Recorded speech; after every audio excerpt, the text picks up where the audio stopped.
میں اپنے ایمان کو چھوڑ نہیں سکتی، چنانچہ تلوار نکالا، شرمگاہ پہ تلوار مارا اور دو اونٹ کو دو طرف دوڑا دیا گیا، ایک طرف ایک حصہ جس میں بیچ میں پھٹتا ہے، ایک حصہ ایک طرف، دوسرا حصہ دوسری طرف۔ سمیہ آخری موقع پر کہی اے اللہ ثابت قدم رکھنا۔ میرے بھائی اور دوستو، یہ صحابہ اکرام کا ایمان رہا، اِنَّ الَّذِينَ آمَنُوا، اگر ایمان لانا ہو تو یہ ایمان کا دائرہ ہے۔ کبھی اللہ کے نبی علیہ السلام کا معراج ہوا، معراج جنت دکھایا جا رہا ہے، جنت کی خوشبو کو آپ نے محسوس کیا، جبریل امین آپ کے ساتھ ہیں، جبریل امین ساتھ ہیں، گھومتے ہوئے ایک عجیب و غریب قسم کی خوشبو اللہ کے نبی کے ناخن سے آ کر کے ٹکرائی۔ اللہ کے نبی نے پوچھا جبریل یہ کیسی خوشبو ہے؟ کہا اللہ کے رسول لمبا واقعہ ہے، فرعون کا زمانہ تھا، اس کی ایک بیٹی تھی، اس کی ایک نوکرانی خادمہ تھی، نوکرانی تھی، ڈیلی آتی، بالوں میں کنگھی کرتی، تیل لگاتی، وہ سنوارتی فرعون کی بیٹی کو، ہاں اس کو سجاتی سنوارتی، یہی اس کا کام تھا۔ ایک دن آئی، کنگھی کر رہی تھی، کنگا چھٹ کر کے نیچے گر پڑا، اس کنگھے کو اٹھاتے ہوئے اس خادمہ نے، اس نوکرانی نے کہا بسم اللہ، یہ لفظ فرعون کی بیٹی کو سننا تھا۔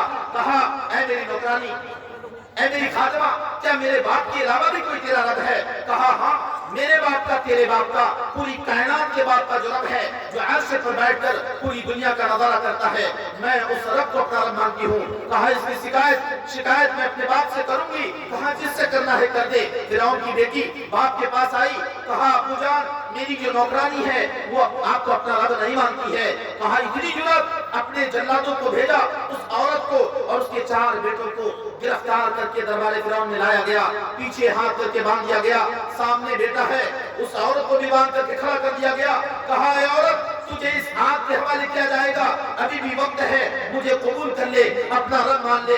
کہا ظالم فرعون جان جا سکتی ہے، اپنا رب تجھے نہیں مان سکتی۔ آگ جلائی گئی، اس کے اوپر دیگ رکھا گیا، لوہا پگھلایا گیا۔ کہا عورت تیرے بیٹے کو اس کے اندر ڈال دیا جائے گا۔ کہا کوئی پرواہ نہیں، اے اللہ اے اللہ مجھے ثابت قدم رکھنا، اللہ تو راضی ہو جا، اے اللہ اپنے ایمان کو بچاؤں یا اپنے بچوں کی جان کو بچاؤں۔ یہ شکایت رب کے دربار میں کر رہی ہے۔ ایک بیٹے کو اٹھا کر کے ڈالا گیا، اس ماں سے پوچھیں جس کے بچے اس کے نظر کے سامنے آگ کے حوالے کر دیا جائے، آگ کے حوالے کیا گیا، چیخ اٹھی، کہا اللہ ایک طرف ایمان، دوسری طرف اللہ، بچوں کی جان کس کو چنوں؟ اے اللہ ثابت قدم رکھنا، ثابت قدم رکھنا۔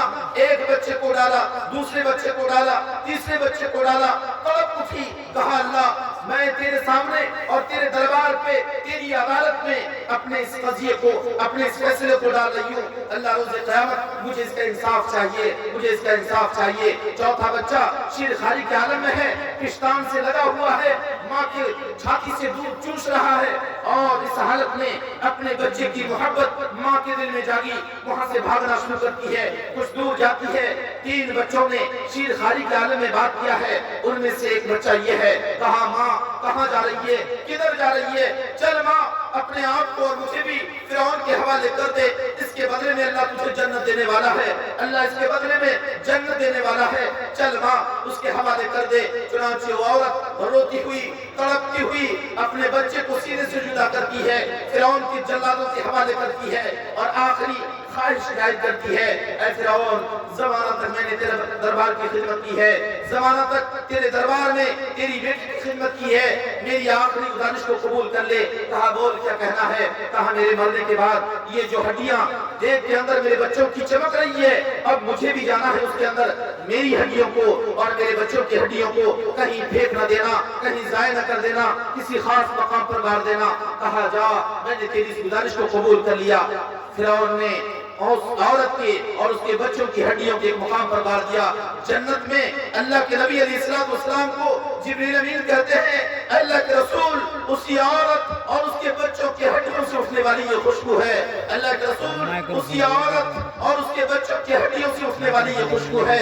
ثبت قدمی، اے اللہ تو مجھے ثابت قدم رکھنا۔ میرے بھائی اور دوستو، الا الذین آمنوا وعملوا الصالحات، یہ ایمان کا دائرہ اور اعمال صالحہ کے متعلق ابھی ہمارے شیخ جہانگیر صاحب تفصیل سے بتا رہے تھے۔ اعمال صالحہ کیا ہے؟ پانی پئیں سنت طریقہ، باتھ روم میں جائیں سنت طریقہ، چارپائی میں سونے کے لیے جائیں سنت طریقہ فالو کریں، آپ کو کھانا کھانا ہے سنت طریقہ کے مطابق آپ کو بات کرنی ہے، کاروبار کرنا ہے، کوئی بھی معاملہ کرنا ہو سنت طریقہ کے مطابق، یہ آپ کو یہ عبادت ہے۔ حتیٰ کہ اللہ کے نبی علیہ السلام نے فرمایا ایک آدمی اپنی بیوی کے پاس اپنے بستر میں بیوی کے پاس اپنی خواہش پوری کرنے کے لیے جاتا ہے، اس میں بھی اس کے لیے نیکی ہے۔ صحابہ اکرام نے پوچھا اللہ کے رسول اپنی بیوی کے پاس بستر میں جائے گا کیا اس میں بھی نیکی؟ کہا کہ ہاں، اگر ناجائز طریقے سے کسی دوسری عورت کے پاس اگر وہ جائے گا تو کیا اسے گناہ نہیں ملے گی؟ صحابہ اکرام نے کہا کہ بالکل گناہ ملے گی۔ کہا کہ وہ جائز طریقے سے بیوی کے پاس آئے گا تو اسے نیکی ملنی چاہیے؟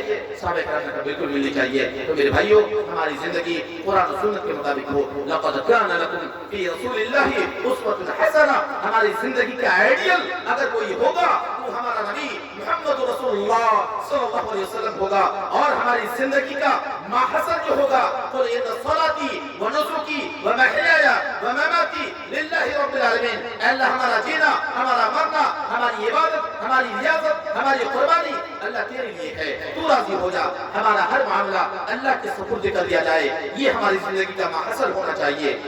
اب وقت ختم ہو چکا ہے، میں اپنی بات یہی سے ختم کرتا ہوں۔ آخر میں اس دعا کے ساتھ میں اپنی بات ختم کرتا ہوں۔ الہ العالمین ہماری کمی مخامی کو دور کر دے، الہ العالمین ہر دور پر ہمیں موحد بن کر جینے کی توفیق عطا فرما، اے اللہ ہمیں اپنا حساب و کتاب کرنے کی توفیق عطا فرما، آمین۔ وآخر دعوانا ان الحمدللہ رب العالمین، والسلام علیکم ورحمۃ اللہ۔ جزاک اللہ